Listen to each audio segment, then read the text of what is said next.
வருங்கால அரசு அதிகாரிகள் அனைவருக்கும் மிகப்பெரிய வணக்கங்கள். நான் தான் உங்களோட எஸ்பி வேலன். இந்த வேளையில ரொம்ப முக்கியமா நம்ம தமிழ்நாட்டின் முதல்வர்கள் அப்படின்ற ஒரு வீடியோஸ் அப்படின்னு பார்த்துட்டு இருக்கோம். அதுல ரொம்ப முக்கியமா எம்ஜிஆர் அவர்கள் இறந்ததுக்கு அப்புறம் ரொம்ப முக்கியமா நமக்கு ஜானகி ராமச்சந்திரன் அப்படின்னு ஒரு ஆட்சிக்கு வராங்க. அதுக்கப்புறம் நமக்கு அந்த ஆட்சி அதிகாரம் அப்படின்றது கலைக்கப்பட்டு ரொம்ப முக்கியம் 1989 கலைஞர் கருணாநிதி அப்படின்ற ஒரு ஆட்சிக்கு வரார்.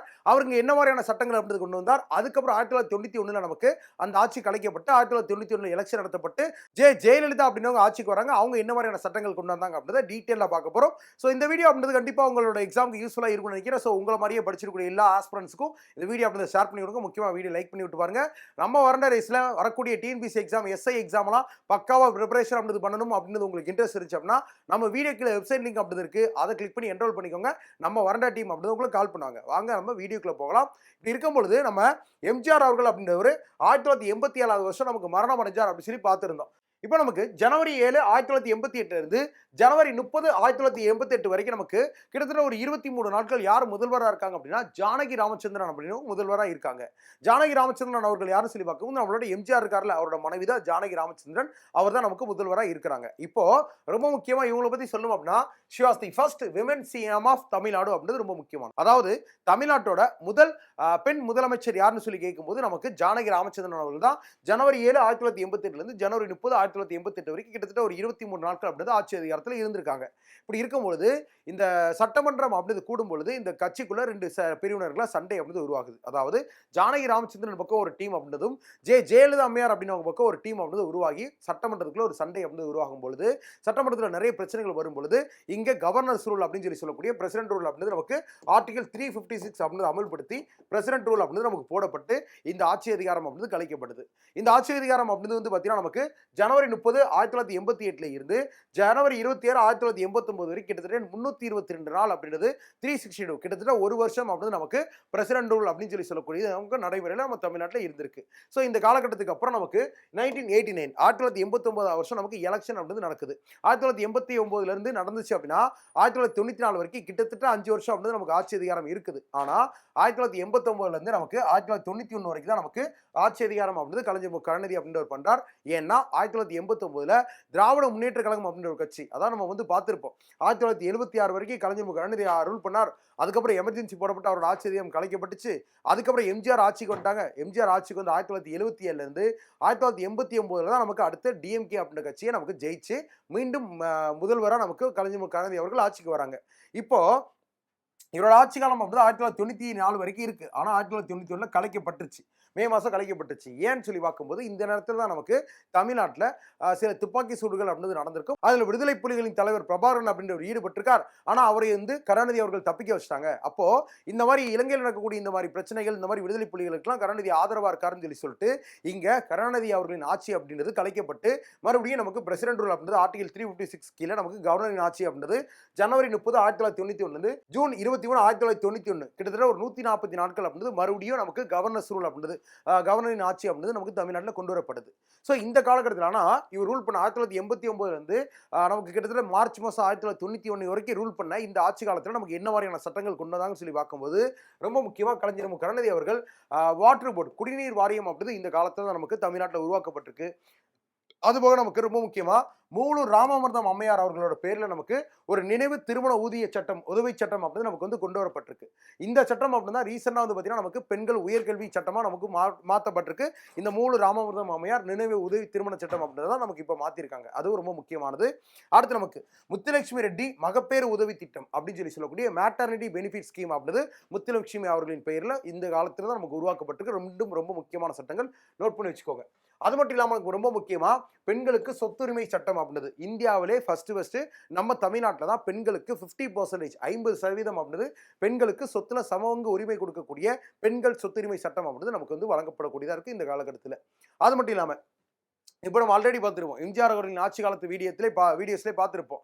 அதாவது சிறு குறு விவசாயிகளுக்கு எம்ஜிஆர் அவர்கள் இலவச மின்சாரம் வழங்கலாம்னு சொல்லி பார்த்தோம். அதை 1989 ஆண்டு காலம் நமக்கு கலைஞர் கருணாநிதி அவர்கள் தமிழ்நாட்டில் கூடிய எல்லா விவசாயிகளுக்கும் இலவச மின்சாரம் அப்படின்னு சொல்லிட்டு ஃப்ரீ எலக்ட்ரிசிட்டி டு ஃபார்மர்ஸ் அப்படின்ற ஒரு விஷயத்தை அறிவிக்கிறார். அடுத்து 100% எலக்ட்ரிஃபிகேஷன் ஸ்டேட் ஆஃப் தமிழ்நாடு அப்படின்னு சொல்லி சொல்றாங்க. அதாவது இந்தியாவில் இப்பவும் பார்த்தீங்கன்னா நிறைய திட்டங்கள் அப்படின்றது இந்திய அரசாங்கத்தால் கொண்டு வரப்படுது. அதாவது ஒட்டுமொத்த இந்தியாவையும் 100 மையம் மின்மயமாக்க வேண்டும் அப்படின்னு சொல்லிட்டு.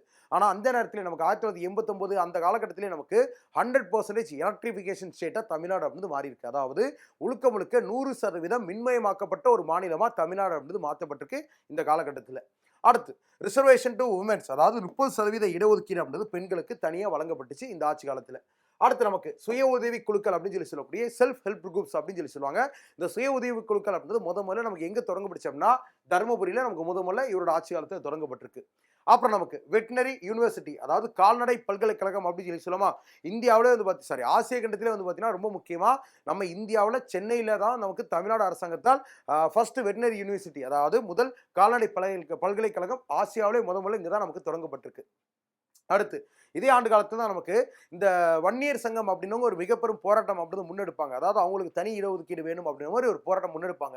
அதை வச்சு தான் நமக்கு இந்த நேரத்தில் பிசி ரிசர்வேஷன் அப்படின்னு சொல்லி இருக்கக்கூடிய 50% ரிசர்வேஷனை கருணாநிதி அவர்கள் பிசிக்கு வந்து பார்த்தீங்கன்னா ஒரு 30%, அப்புறம் எம்பிசின்னு புதுசாக மோஸ்ட் பேக்வர்ட் கிளாஸ் மிகவும் பிற்படுத்தப்பட்ட மக்கள் அப்படின்னு சொல்லிட்டு ஒரு குரூப்பை உருவாக்கி அவங்களுக்கு ஒரு 20% சொல்லிட்டு நமக்கு இந்த ரிசர்வேஷன் அப்படின்றது இடஒதுக்கீடு அப்படின்றத பிரித்து கொடுக்குறார்.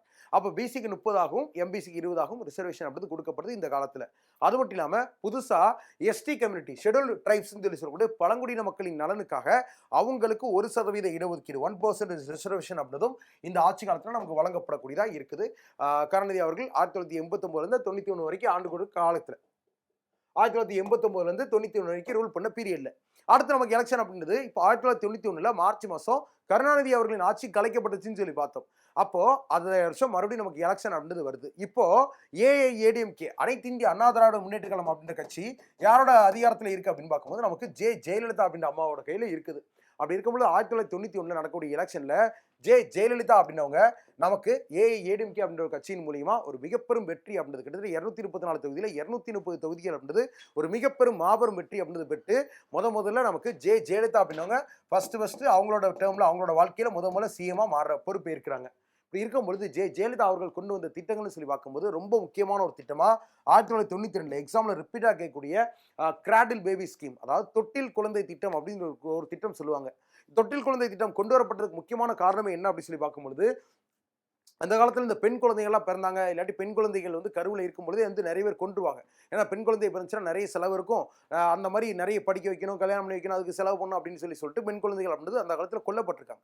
அப்படி இருக்கும் பொழுது ஜெயலலிதா அவர்கள் வந்து பார்த்தீங்கன்னா ஒரு திட்டம் அப்படி கொண்டு வராங்க, தொட்டில் குழந்தை திட்டம் அப்படின்ற ஒரு திட்டம். எதுக்காக?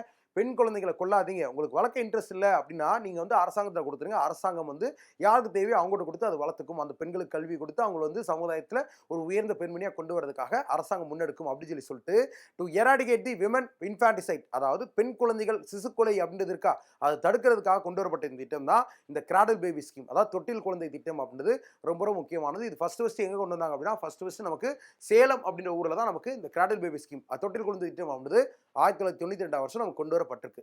அடுத்து நமக்கு வேற என்னன்னு சொல்லி பார்க்கும்போது இவங்களோட ஆட்சி காலத்தில் பெண் குழந்தை பாதுகாப்பு திட்டம் அப்படின்றது, அதாவது பெண் குழந்தையின் படிப்பு அவங்களோட விஷயத்துக்காக அவங்க வளர்ந்து வரும்போது அவங்களுக்கான செலவு இந்த மாதிரி விஷயத்துக்காக பெண் குழந்தை பாதுகாப்பு திட்டம் அப்படின்றது. இப்போ வீட்டில் ஒரு குழந்தை இருந்துச்சுன்னா அவங்களுக்கு 50,000 ரூபாய் 50,000 rupees அப்படின்றது அரசாங்கத்திலிருந்து வழங்கப்படும். ஒருவேளை ஒரு வீட்டில் 2 குழந்தைகள் இருந்தாங்கன்னா தலா 25 அதாவது 25 50,000 டோட்டலாக வர மாதிரி இந்த மாதிரி பெண் குழந்தைகள் நலனுக்கான பெண் குழந்தை பாதுகாப்பு திட்டம் அப்படின்னு ஒரு திட்டம் கொண்டு வரப்பட்டுச்சு.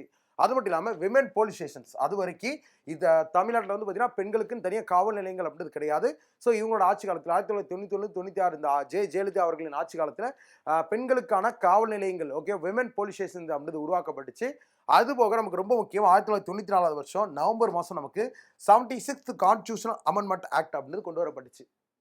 அதாவது நம்மளோட ரிசர்வேஷன் இந்தியாவில் தமிழ்நாட்டோட இடஒதுக்கீடு அப்படின்றது வந்து பார்த்தீங்கன்னா கிட்டத்தட்ட 69% 69% ரிசர்வேஷன் தமிழ்நாட்டோட இடஒதுக்கீடு அப்படின்றது இருந்துச்சு. இந்த இடஒதுக்கீடுக்கு எதிராக ஒரு கேஸ் அப்படின்றது 1994 நமக்கு விஜயன் கேஸ் அப்படின்னு ஒரு கேஸ் வந்துச்சு. அதாவது தமிழ்நாட்டோட 69% இடஒதுக்கீடு வந்து பார்த்தீங்கன்னா சுப்ரீம் கோர்ட்டோட 50% இடஒதுக்கீடு தாண்டி இருக்கக்கூடாதுன்ற அந்த தீர்ப்புக்கு எதிராக இருக்கு. அப்போ இதை கேன்சல் பண்ணுன்ற மாதிரி ஒரு கேஸ் ஒன்று வழங்கப்பட்டுச்சு. ஒரு கேஸ் ஒன்று வந்துச்சு. அப்போ தமிழ்நாட்டோட இடஒதுக்கீடு அப்படின்றத பாதுகாக்கணும், ரிசர்வேஷன் அப்படின்றத பாதுகாக்கணும் அப்படின்றதுக்காக ஜெயலலிதா அம்மையார் அவர்கள் ஒரு கான்ஸ்டிடியூஷனல் அமெண்ட்மெண்ட் அப்படின்றத கொண்டு வரக்கு முடிவு செஞ்சாங்க. அதன் அடிப்படையில் அந்த அமெண்ட்மெண்ட் அப்படின்றது கொண்டு வரப்பட்டுச்சு. எப்படி இதை காப்பாற்ற முடியும் அப்படின்னா, இப்போ ஜுடிஷியல் ரிவ்யூ அப்படின்ற ஒரு விஷயம் இருக்கு. இந்தியன் கான்ஸ்டிடியூஷன்ல ஷெட்யூல்ஸ் அப்படின்னு ஒரு விஷயம் இருக்கு. அட்டவணைகள் அப்படின்னு சொல்லி சொல்லுவாங்க. அந்த அட்டவணைகள்ல 9வது அட்டவணை அப்படின்றது என்ன சொல்லுது? நமக்கு ஜுடிஷியல் ரிவ்யூ அப்படின்றது பண்ண முடியாதுன்னு சொல்லி சொல்லுது. இப்போ ரொம்ப முக்கியமான நம்ம ஒரு ஃபோன் வச்சிருப்போம். அந்த ஃபோன் அப்படின்றது கீழே வந்து உடஞ்சிடக்கூடாதுன்னு இருக்கா ஒரு கவர் போட்டு வைப்போமா? அதை மாதிரி தான் கிட்டத்தட்ட நம்மளோட ஃபோன் அப்படின்னா நம்ம ரிசர்வேஷன் 69% ரிசர்வேஷன் வச்சுக்கோங்க. அந்த ஃபோன் அப்படின்றது கீழே வந்து உடஞ்சிடக்கூடாது அப்படின்றதுக்காக கவர் போடல. அந்த கவர் தான் 9th schedule of the Indian constitution. அப்போ நம்ம 69% இடஒதுக்கீட கோர்ட் அப்படின்னு எதுவும் பண்ணக்கூடாது. அப்போ அது எங்க இருக்கணும்? நம்ம 9வது அட்டவணை 9th schedule of the Indian கான்ஸ்டிடியூஷன்ல இருக்கணும். அப்போ இதை அதாவது இந்த 69% இடஒதுக்கீடு தமிழ்நாட்டோட இடஒதுக்கீட இந்தியன் கான்ஸ்டிடியூஷன்ல 9வது அட்டவணையில 9th ஷெட்யூல்ல ஆட் பண்ணக்கூடிய சட்ட திருத்தம் அப்படின்னு தான் நமக்கு 76வது சட்ட திருத்தம். அது முக்கியமா ஜெயலலிதா அவர்களின் முயற்சியால் கொண்டு வரப்பட்டதுன்றது ரொம்ப ரொம்ப முக்கியமான விஷயம். அடுத்து இது போக நமக்கு 1994 வருஷம் நமக்கு தமிழ்நாடு பஞ்சாயத்து ஆக்ட், தமிழ்நாடு பஞ்சாயத்து சட்டம் அப்படின்னு ஒரு சட்டம் கொண்டு வரப்பட்டுச்சு. அதுபோக நமக்கு 1995 8வது உலகத் தமிழ் மாநாடு, வேர்ல்ட் தமிழ் கான்ஃபரன்ஸ் அப்படின்றது உலகத் தமிழ் மாநாடு. இப்போ நம்ம அறிஞர் அண்ணா அவர்கள் பார்க்கும்போது 2வது மாநாடு பார்த்திருப்போம். எம்ஜிஆர் அவர்கள் பார்க்கும்போது 5வது உலகத் தமிழ் மாநாடு. அது மாதிரி ஜெயலலிதா அவர்கள் 5வது உலகத் தமிழ் மாநாடு அப்படின்றத நம்மளோட தஞ்சையில வச்சு நடத்தியிருப்பாங்க. இதெல்லாம் நமக்கு 1991 1996 வரைக்கும் ஜெயலலிதா அப்படின்றவங்க ஆட்சி காலத்தில் கொண்டு வரப்பட்ட முக்கிய திட்டங்களா இருக்கக்கூடியது.